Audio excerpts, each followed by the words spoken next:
Chapter 11 Limbs of Meditative Union.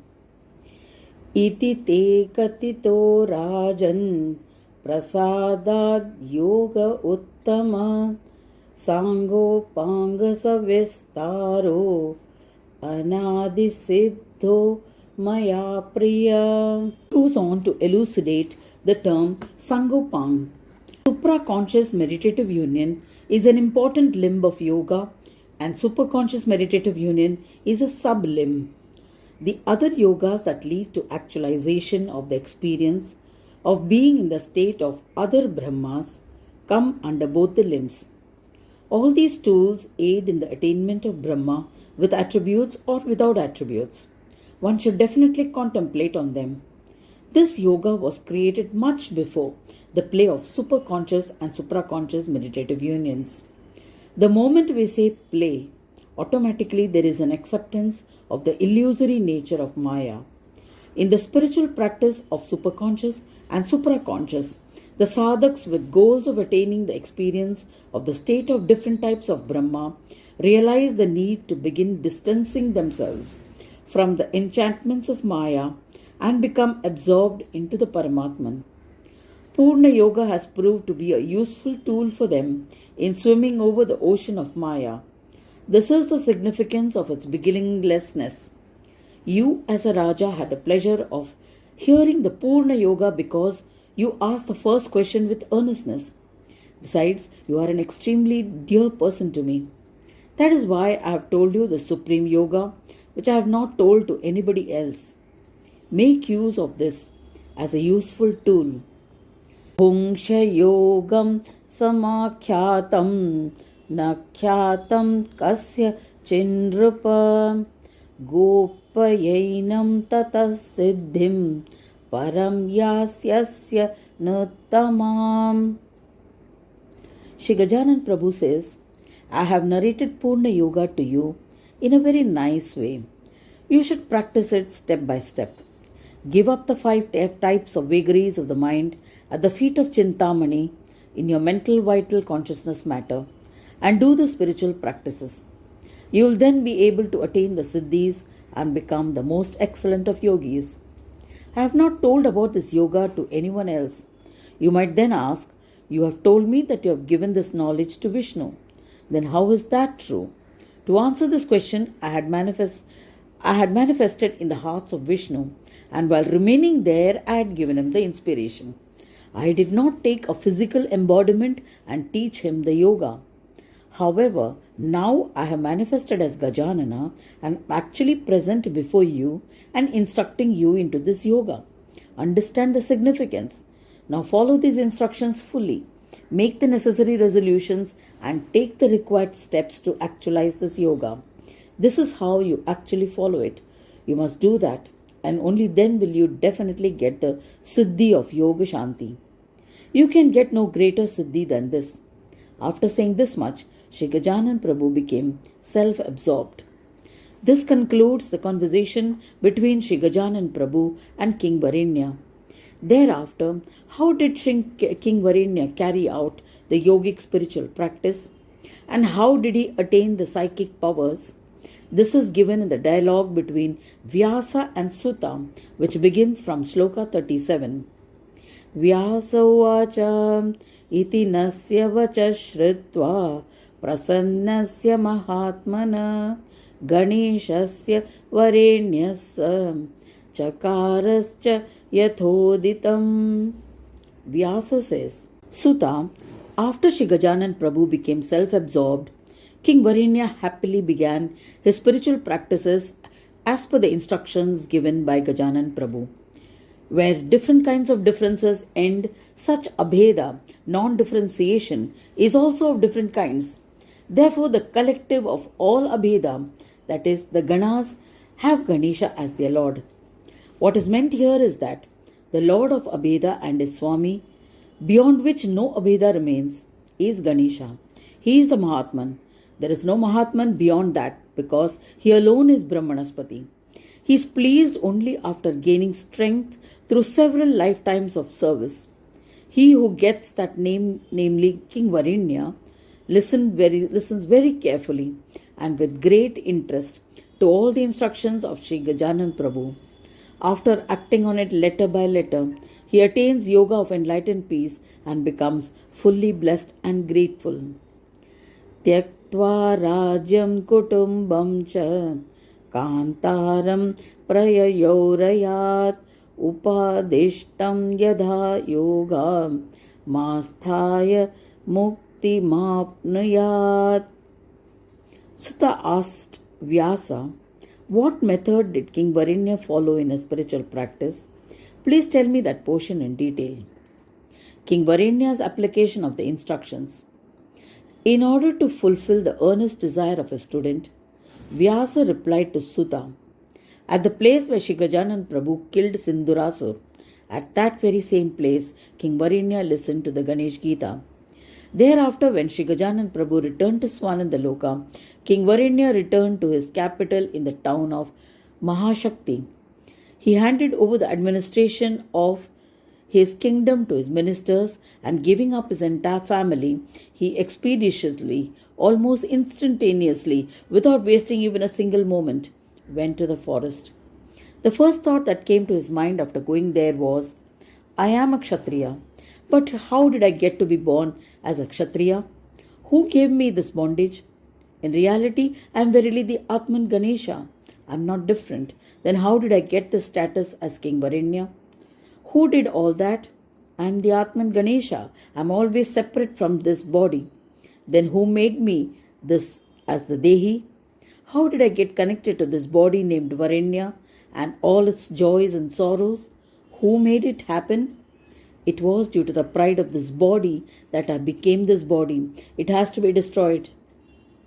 These were the thoughts that ran through his mind. King Varenya searched for an answer.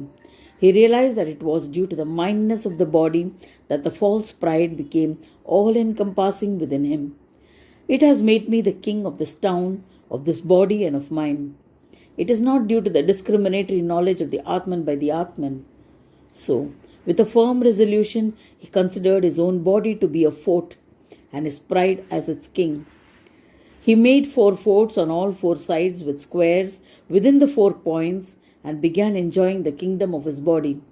I and mine are his 2 ministers. The tendencies of the mind, which are the nourishers of the pride of his body, are his soldiers. Speech, touch, taste, form, and smell are the 5 senses, are the 5 sardars. All the senses are included in these 5. Thoughts of sensual pleasures fill this body in every pore and cell to such an extent that there is no space for the intellect to shift in it. This rule of pride has been going on in my name. Seeing this, King Varenya became very distressed, because with the listening of the Ganesh Gita from Shri Gajanan Prabhu, his intellect had become alert and discriminative.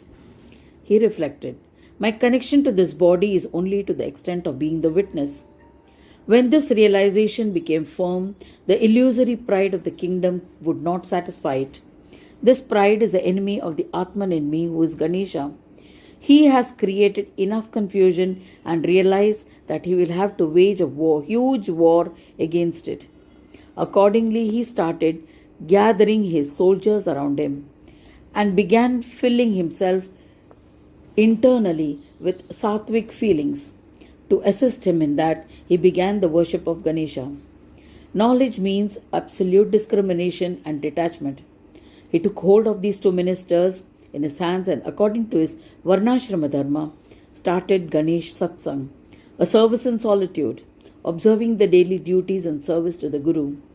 He appointed these 5 sardars to assist him.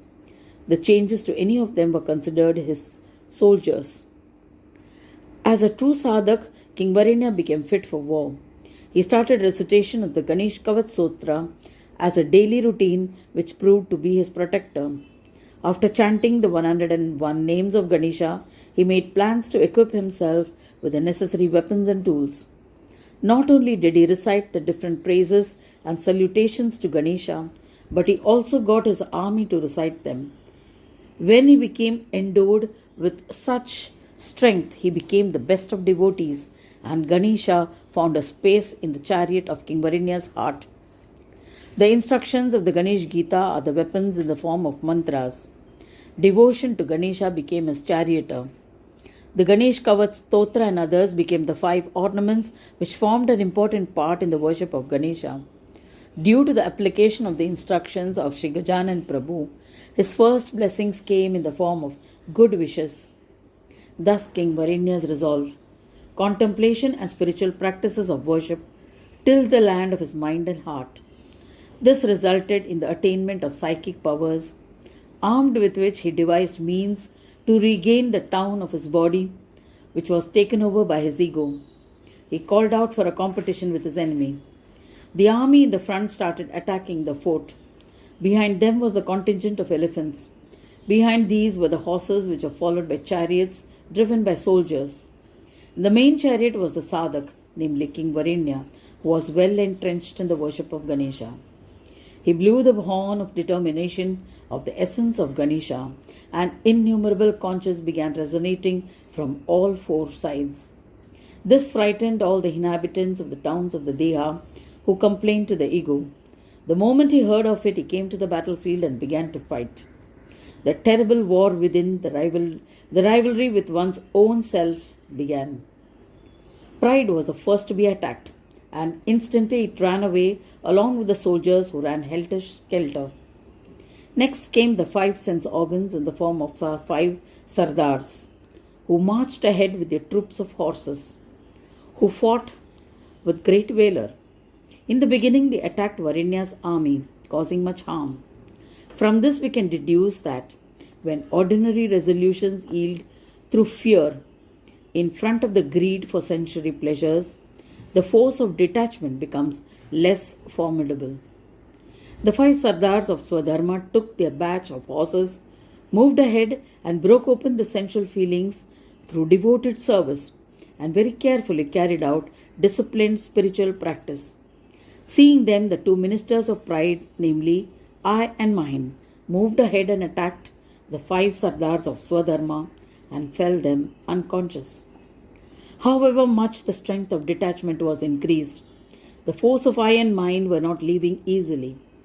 The main chieftain of King Varenya's army, namely the knowledge of discrimination and dispassion, came forward and fought an intense battle, after which both I and mine became unconscious and almost died. When the resoluteness of I am Ganesha's devotee, the whole essence of my soul is the same as those who are beloved of Ganesha, increased, the sense of I and mine could not work.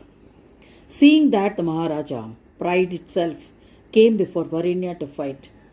He was seated on the chariot of a malicious mind and driven by the charioteer of material pleasures. These are to be understood as his arms and ammunitions, because for the sadhak, since the body is filled by adulteration, how will discrimination arise? What is experienced at every step is haughtiness, like a shield. With the weapon of corruption, the ego fell down the chieftains of knowledge and dispassion to an unconscious state. Seeing this, King Varenya himself came forward. First, he took the learnings from the 11th chapter of the Ganesh Gita from the instructions of Ganesh Prabhu. That is, following the guidance given therein, he gave up the rajas and tamas tendencies and made his whole internal and external behavior filled with sattvic gunas. That is, he killed the haughtiness and made pride unconscious. But in a short while, pride came back to consciousness with greater force, ran towards Varenya and engaged him in a wrestling battle. In order to fight back and muster up all the powers against pride of the ego, Varenya started practicing the instructions from the 7th chapter regarding the worship of Ganesha's idol. He followed it with proper rituals and faith, which increased his strength. This reduced the impact of pride of the body and rendered it ineffective. Then pride became restless. He left the battle and through an inner path went and hid himself. So the fort of the body came under Varenya's control, and he started ruling there without any fear. In this manner, King Varenya established himself within his Atman, and immediately the desire for sensual pleasures left him, and he had no taste for it any longer. As a result, the strength of knowledge and dispassion increased tremendously. Here, the influence of worship with attributes is demonstrated. As a consequence, the eye of wisdom manifested, and with its support, Varenya was able to achieve superconscious meditative union. The fourfold forms of the Deha came under his control. But still, the fourfold Dehi did not come under his control, because pride had gone and seated itself there and had closed the path.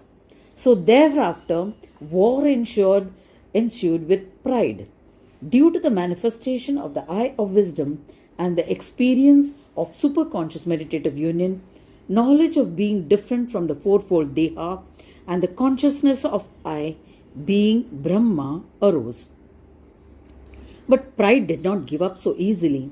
It surfaced once again, enchanted by knowledge itself, saying, "If I am Brahma, why should I perform any spiritual practice? I have gone beyond the body, and so there is no connection of merits or sins for me. I will not have to suffer the fruits of sins or go through the merits even though they happen through my hands. So, whether I indulge in sensual enjoyments or surrender them, it is one and the same thing. Where is the need to bother whether I get sensual pleasures or not? Either way, I can remain indifferent. Why should I make strenuous efforts at sacrificing sensual pleasures and then feel sad about it?" Deluding himself with such thoughts, he started engaging in sensual pleasures. Thus, all the practice of a whole lifetime manifested as taste for sensual pleasures. Therefore, if there is no connection to the body, then why should we think about keeping it happy? What should be done? What is the connection? Slowly he forgets the object in hand, and forgetting the connection of the Atman, devoid of happiness and sorrow, he becomes deluded. In other words, he finds himself in the clutches of illusory pride. Thereafter, the original obstacle of falling in yoga, due to the attraction of false pride, the thought that I am always different from the pride of the body, and if there is no connection to auspicious and inauspicious deeds, then why should I think of rules and discipline, came up once again. He begins to think of the benefits of believing in whatever is desirable for him. When such thoughts arising out of delusion were being depleted of its food, he again falls into delusion and tries to do all sorts of good and bad things to get material enjoyments. As a result, the influence of knowledge and dispassion gets hidden. Besides, the path of spiritual practices, which consists of the 4 types of superconscious meditative union, in the nature of giving up Dehi, get closed. In short, when the rule of pride begins to show its teeth, King Varenya loses the strength gained from spiritual practice. His ministers and soldiers had become too strong. The whole town of Deha had come under the control of pride. This whole thing about the nature of falling from yoga due to illusion has been described in the 8th chapter of the 9th part of Srimad Mudgal Puran. The yogi who reaches the stage of actualization of the state beyond Brahma is called Brahmabhut. The reflection in the form of Atman, its connection to the witness state, is present only to the extent of its need for fulfillment of the performance of the destined karmas as per one's dharma.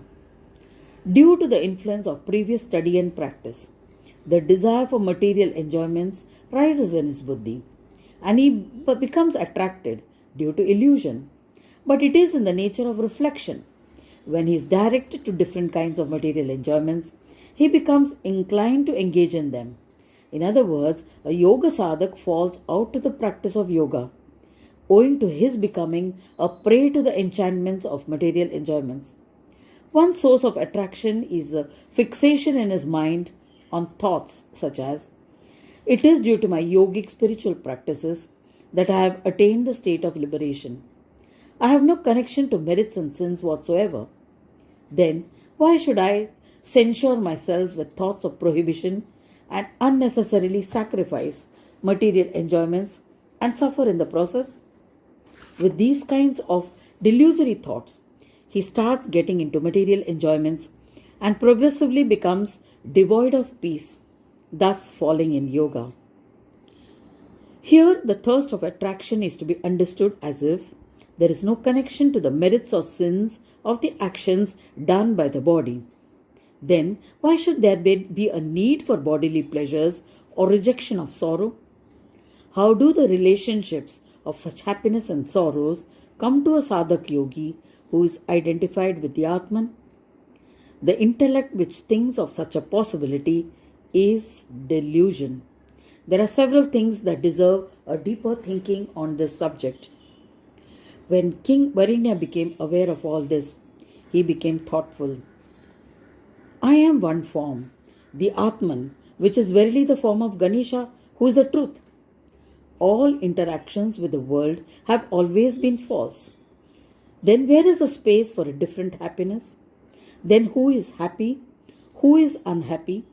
What is the absence of happiness? All are illusory. Therefore, there is no need to think any differently. I have the body according to my destiny. Then, as per the previous karmas, whatever is happening will happen, and that should be experienced calmly. There is no need or reason to make any efforts whatsoever. They should be enjoyed with a calm state of mind. If I keep this thought firmly in mind, the dualities of taste for sensual pleasures hidden within should be burnt completely. I should be accepting and equanimous in all circumstances. Now that the kingdom has gone, I should beg for food. What is the need for regaining the kingdom and putting in efforts to achieve it? Destiny has brought the situation, so why should I escape from it? With this thought in mind, King Varenya got ready for battle. He got the chieftains and soldiers together to give him the necessary support. Recollecting the 8th chapter of Ganesh Gita, he started following the instructions mentioned therein. For greater resoluteness, he started practicing consciousness as given in the 9th and 6th chapters of the Ganesh Gita. After waging a great war against pride, he gained strength and became victorious. Through the Vishwarupa Darshan, all attraction towards illusory objects vanished. Once again he resolved to worship, and soon he attained the yoga of non-differentiation. But the defeated pride still remained. It was holding on to the auspicious Kaivalya Deha, or the incorporeal body in the form of Soham Brahma. Through the accomplishment of the complete eightfold superconscious meditative union, King Varenya gained control of the play of the fourfold Deha of causal matter and consciousness and the fourfold Dehi. Even though he experienced auspicious and inauspicious actions, he was not worried about them. Since there is only one Ganesha in all, everything goes on according to his orders. His decision became firm, and so he remained in a detached state, devoid of all awareness, knowing that all that is happening is according to one's destiny. Therefore, he calmly accepted everything. Thus, he actualized the superconscious meditative union. So, when pride lost all control due to the king's success, with the superconscious meditative union, all control having gone away from his hands, he went and occupied the space of supraconscious meditative union. King Varenya began the practice of supraconscious meditative union and found his pride sitting there, holding fort. In reality, supraconscious meditative union is a state beyond mind and speech. To put it differently, there is no absence of connection either because there is only one Brahma and that is Ganesha. This is the only consciousness. Then how did pride gain entry? What is the kind of pride that rises in a yogi who practices the absorption of causal matter in supraconscious meditative union? The thought about the nature of experience of being Brahma and how we achieved it is the form of pride at this stage. The pride of experience itself provides the space for pride to reside there. Supraconscious meditative union is only for the purpose of knowing, and therefore no questions arise there. It does not befit that state. When pride got that much space, he became ready for war. He got the chieftains and other assistants on his side, and he sat there having captured the entire fort. As said earlier, when the defect of falling from yoga becomes the incidental reason, then such results are inevitable. Seeing that, King Varenya, in order to recollect the knowledge of experiencing the state of being in superconscious meditative union, turned to the second chapter of Ganesh Gita, where the practice of the attainment of Shakta Yoga, Karma Yoga, Sama Yoga, and Sahaja Yoga sequentially has been instructed. He started applying them closely. He carried them out completely till the fifth chapter, where the experience of the state of completion is accomplished. He continued the practice of the three types of experiences, for which he used mantras from the Shastras. Taking its support, he began the war. Resolutely, he began the practice of Sanyoga Ayoga, given in the first chapter of Ganesh Gita as well. The administrators, chieftains, troops, all became his assistants in the war. He won the war against pride. All his chieftains were killed and he became completely victorious. The significance is that he practiced being in the state of supraconscious meditative union, which made it possible. The union with Swananda enabled the destruction of pride. Pride remained alone. He ran from there and sat in the most interior part of the body. Since he was the only entity there, he remained there alone. The essence is that the statement Aham Brahmasmi, being the origin of choices, is a place where the play of Maya with support is experienced in the form of ego, Brahma, delusion, and Asmita, which is Avidya, Vidya, and Swanand padas. These get dissolved and become one through the three types of supraconscious meditative union. With the dissolution of Asmita and Brahmata, the dual become one, and ego is the only awareness that remains, which is experienced as the union of all in the bliss of self.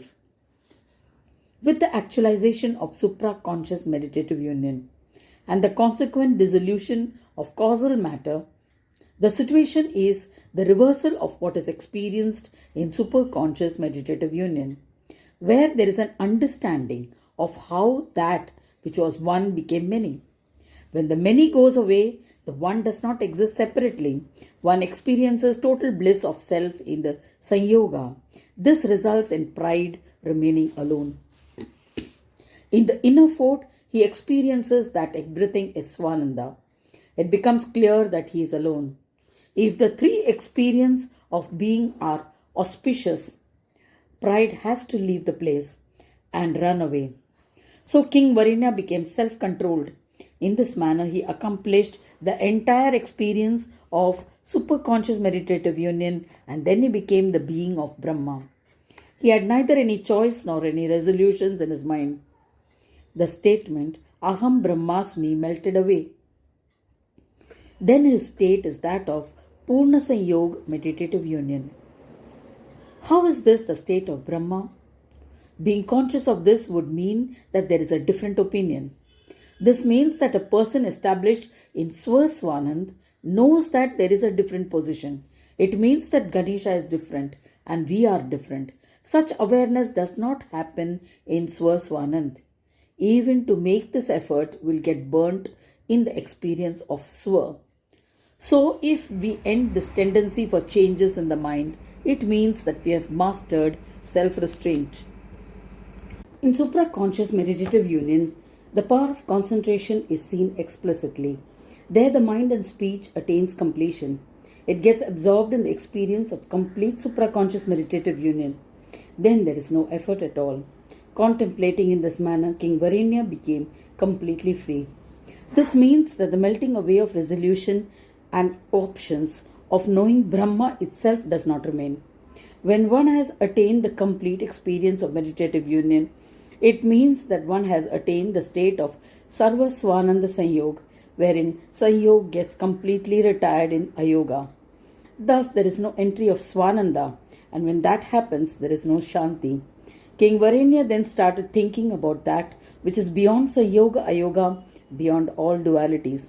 The yoga of enlightened peace is the attainment of the complete state of Brahma. He starts desiring it, but he finds that pride exists there too, and is firmly holding on to that portion. So he began to contemplate on pride itself. What is the state of existence of pride? When this thought entered his mind, he understood that yoga of enlightened peace, being a state beyond union and restraint, is the origin of duality. It is a place of non-differentiation of union and restraint, which is yoga of enlightened peace. The next question as to how one experiences it brought him the realization that this is the support of pride. He fought a battle against it and won it. He took the support of the shloka in the first chapter and came to know that the origin of Sangopam Yoga is Poorna Yoga. He also took support of the shloka in the fifth chapter, namely Yogena Yogam Upayaiti, which enlightens him with the knowledge of Brahma. Equipped with this knowledge and strengthened by it, King Varenya went head-on into war against pride. Gathering a capable army and a strong chieftain, he went into the deepest part of himself. He came near the fort and started fighting. He understood the complete experience of being at Ganesha's place and how to give it up. This means that he comes to know how a Samyak Yoga becomes Ganesh Yoga. He goes about attaining it and comes to know how Ganesha protects his best of devotees. Now, there's only one pride, because the consciousness of being Varenya will remain there till death. Till then, one is bound to experience the being of pride. Knowing this secret made the knowledge about pride and detachment from it deeply entrenched in his discriminative intellect. As a result, the army got destroyed and both his chieftains were killed. Finally, after killing all the assistants, pride came into contact with Varenya himself. He broke his chariot, pierced his armor, and broke down all his defenses. Only the chariot of Bhakti remained. But he also fell him down unconscious. In the end, he fought with Varenya and fell him down unconscious as well, because one pride that I, King Varenya, is a Ganesh Bhakta was still present. That is what had made pride stronger. The story came and stood at this stage. Just at that moment, Shri Gajanan Prabhu manifested in King Varenya's heart in the form of a divine power of knowledge and began a war against pride. He instantly caught hold of him with both hands and pierced through his head. Varenya regained consciousness and became awake. Only Ganesha was visible, there was no Varenya. He felt it was a great miracle. Then, with the grace of Ganesha, he came to know that the deluded Varenya had been killed and he had been absorbed into Ganesha. In this manner, the Ganesha worshipper, devotee Varenya and his pride, all three had been destroyed. With the destruction of that final pride, everything disappeared. With the peace of the duality of Sanyoga and Ayog, Varenya actualized enlightened peace. Here, with the ending of restraint, the fifth tendency of the mind, all five tendencies along with their tastes melted away. The essence of the mind itself did not remain. King Varenya became Chintamani. Other than Chintamani, everything else appeared illusory. That was his experience. King Varenya became a Poorna Yogi. Only the consciousness of the witness remained. His destiny and Ganesh Bhakti were fully experienced without any sense of differences. He continued his daily practices and devotion to Ganesha.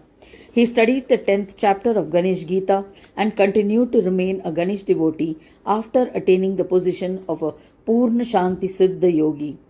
He followed all the spiritual instructions of Shri Gajanan Prabhu and in the end became absorbed into Ganesha. It was the fulfillment of the shloka, Upadishtam Yatha Yogam Asthaya Mukti and Maapniyad. The word Mukti or liberation used in the shloka indicates that he became free from the bondage of superconscious and supraconscious meditative unions and later from all bondage. When Vyasa finished narrating, Suta caught hold of his feet and said, I listened to the path of a yoga sadhak, but how will a yogi, an ayogi, get the same fruits without the yogic spiritual practice? He replies to this earnest question in the next chapter. This concludes this chapter.